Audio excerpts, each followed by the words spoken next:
Vítam vás na stránke autistickecentrum.sk.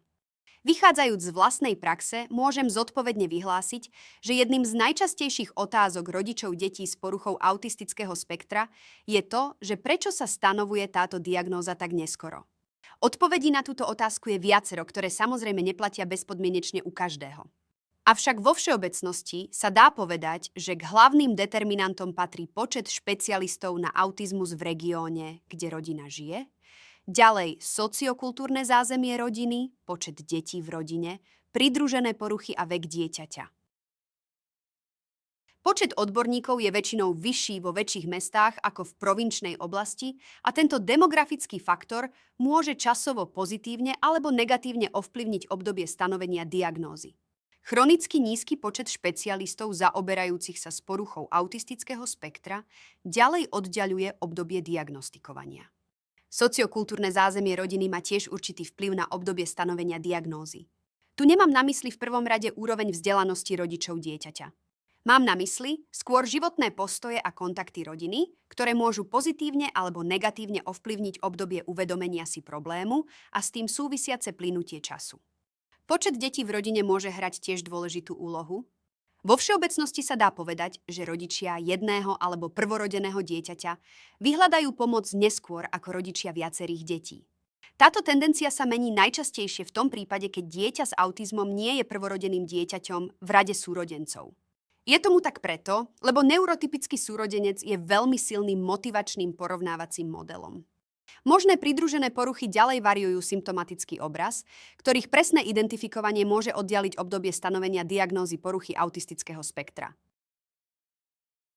Avšak u každého s diagnózou poruchy autistického spektra dôvodom relatívne neskorého diagnostikovania je skutočnosť, že vo včasnom veku aj neurotypicky sa vyvíjajúce deti môžu produkovať autizmu podobné prejavy. A z tohto dôvodu len po dovršení 3. roku života majú tieto prejavy diagnostickú hodnotu. Preto u detí mladších ako 3 roky sa pozoruje predovšetkým preverbálna úroveň komunikácie, verbálna úroveň komunikácie, spôsob používania hračiek a spôsob hry bez partnera a s partnerom. Aby som vás senzibilizovala na tieto prejavy, skúsim ich podrobnejšie charakterizovať. 18-mesačné neurotypické dieťa dokáže nonverbálne a pomocou metakomunikácie vyvolať pozornosť svojho prostredia a upozorniť na objekt svojho záujmu. Preto je dôležité pozorovať, či dieťa komunikuje pohľadom, mimikou a či pritom vydáva nejaké zvuky. Či upozorní svoje prostredie aj ukázaním na objekt svojho záujmu, napríklad na obľúbenú hračku. Či sa len naťahuje za tou hračkou alebo ukáže aj ukazovákom do smeru vytúženej hračky. Či následne kontroluje váš pohľad, vašu mimiku, z ktorej by vedelo vyčítať, že ste porozumeli tomu, čo od vás chce. Keď dieťa ani vo veku 3 rokov nedosiahne úroveň metakomunikácie 18-mesačného neurotypického dieťaťa, tak toto dieťa má jednoznačne komunikačné ťažkosti, ktoré v kontexte aj s inými prejavmi môžu byť signifikantnými znakmi poruchy autistického spektra. Avšak považujem za dôležité poznamenať, že každé dieťa sa vyvíja v individuálnom tempe. A toto individuálne tempo je determinované nielen biologickými predispozíciami, ale aj sociokultúrnymi vplyvmi prostredia, v ktorom dieťa vyrastá. A tak môže sa stať, že niektoré 18-mesačné deti ešte nevedia dokonale komunikovať na spomenutej metakomunikačnej úrovni. A práve preto niektoré deti aj v tomto veku sa len naťahujú za vytúženým objektom, nenadväzujú očný kontakt s osobou, ktorá by im mohla sprostredkovať tento objekt, ale pritom len mrnčia alebo plačú. V prípade, že už vedia chodiť, tak chytia dospelú osobu za ruku, privedú ju k miestu, kde sa nachádza objekt ich záujmu a rukou tejto osoby ukážu do smeru vytúženého objektu. Avšak pri neurotypickom vývine vo veku 18 mesiacov táto forma metakomunikácie je už čoraz zriedkavejšia a do 3. roku života úplne vymizne. U hovoriacich neurotypických detí je charakteristické, že do veku 18 mesiacov často opakujú slová, ktoré počuli, ale použijú ich gramaticky nesprávne. Napríklad žiadosť vyjadria nie v prvej, ale v druhej osobe, teda nepovedia kopom, že prosím si, ale povedia, že prosíš si. A to preto, lebo to tak počuli, keď sa ich niekto opýtal. Tento spôsob hovorenia sa volá echolália. Neurotypické deti v tomto veku často opakujú tie isté otázky. alebo vracajú sa k tým istým témam. To však nie preto, lebo zabudli na odpoveď, ktorú dostali, ale preto, lebo opakovaním sa učia. Opakovanie, teda echolália, sa neskôr nahradí otázkou prečo. Nekonečné otázky, začínajúce sa no slovíčko prečo, sú ešte aj vo veku 3 rokov charakteristickými otázkami neurotypického dieťaťa. Na druhej strane však časté opakovanie tých istých otázok alebo časté vracanie sa k tej istej téme má svoj pôvod aj v tom, že neurotypické deti vo veku 18 mesiacov ešte nemajú tak bohatú slovnú zásobu a opakovaním tých istých otázok sa snažia udržať sociálny kontakt so svojím prostredím. Avšak slovná zásoba trojročného neurotypického dieťaťa sa už skladá približne z 1000 slov, okruh jeho záujmov sa veku primerane rozšíri a echolália v tomto veku sa vyskytuje už len zriedkavo alebo vôbec. Keď tomu tak nie je, tak je podozrenie na to, že dieťa má ťažkosti alebo vývinové oneskorenie v expresívnej oblasti reči, ktoré v kontexte aj s inými prejavmi môže byť signifikantným znakom poruchy autistického spektra. Avšak tzv. Vysokofunkční autisti vo veku 3 rokov môžu mať veku primeraný verbálny prejav, môžu hovoriť bez gramatických chýb. Na druhej strane ich reč môže mať stereotypný obsahový charakter.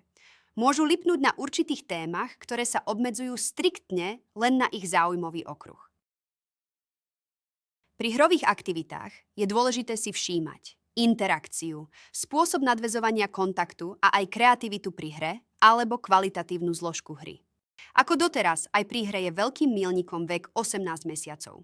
Pri hre sa pozoruje, ako dieťa používa hračky, či podľa funkcie a cieľa danej hračky. Do akej miery je hra repetitívna, či sa hra neustále opakuje, a to buď po obsahovej stránke, alebo v spôsobe používania hračiek. Veľmi významným faktorom je aj to, či dieťa sa hrá s celou hračkou. Napríklad, či sa hrá s celým autíčkom, alebo len otáča kolesa autíčka. Či si svoje hračky len zoraďuje, alebo si s nimi kreatívne vymýšľa dej. Či si dokáže zahrať aj jednoduché rolové hry, alebo tzv. Predstierané hry. To znamená, či pri hre predstiera nejakú aktivitu, ku ktorej nemá k dispozícii všetky súčiastky danej hry. Napríklad pri hre čaj o 5:00, či si nalieva z hračkárskej kanvice, v skutočnosti neexistujúci čaj do hračkárskej šálky. Či pri hre dokáže symbolizovať, napríklad nahradiť chýbajúce autíčko symbolickým predmetom, trebárs s drevenou kockou, a tak nerušene ďalej pokračovať v rozohratej hre. U neurotypického dieťaťa vo veku 3 rokov sa už objaví naplánovaná symbolická hra.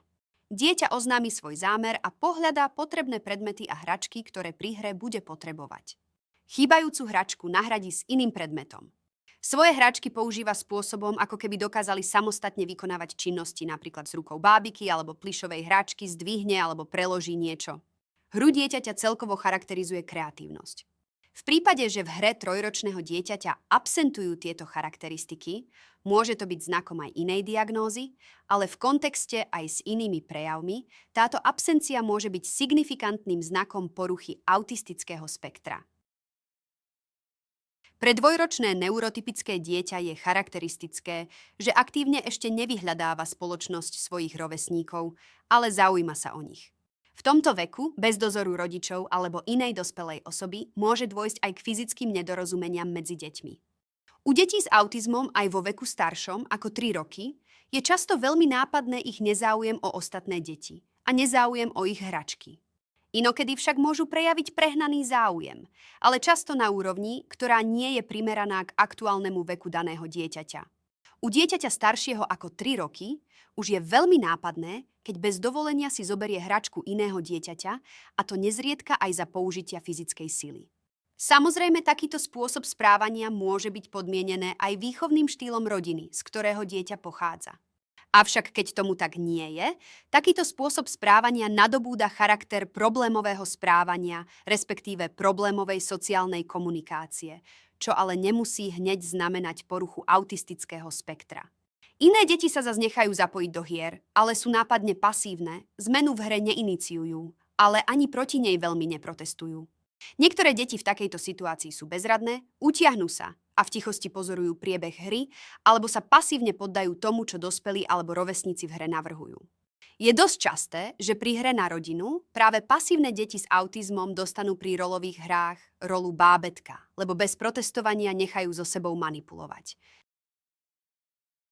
Avšak aj tu je veľmi dôležité si uvedomiť, že prejavy a príznaky dieťaťa alebo dospelej osoby sa vždy hodnotia vo svetle kompletného obrazu správania a vývinu daného dieťaťa alebo dospelej osoby, a to preto, lebo porucha autistického spektra nemá jediný taký príznak, ktorého prítomnosť sám o sebe by mal diagnostickú hodnotu. A to je jeden z hlavných dôvodov, prečo uplynie veľa času medzi obdobím prvého podozrenia rodičov a medzi stanovením diagnózy. Ďakujem vám za pozornosť.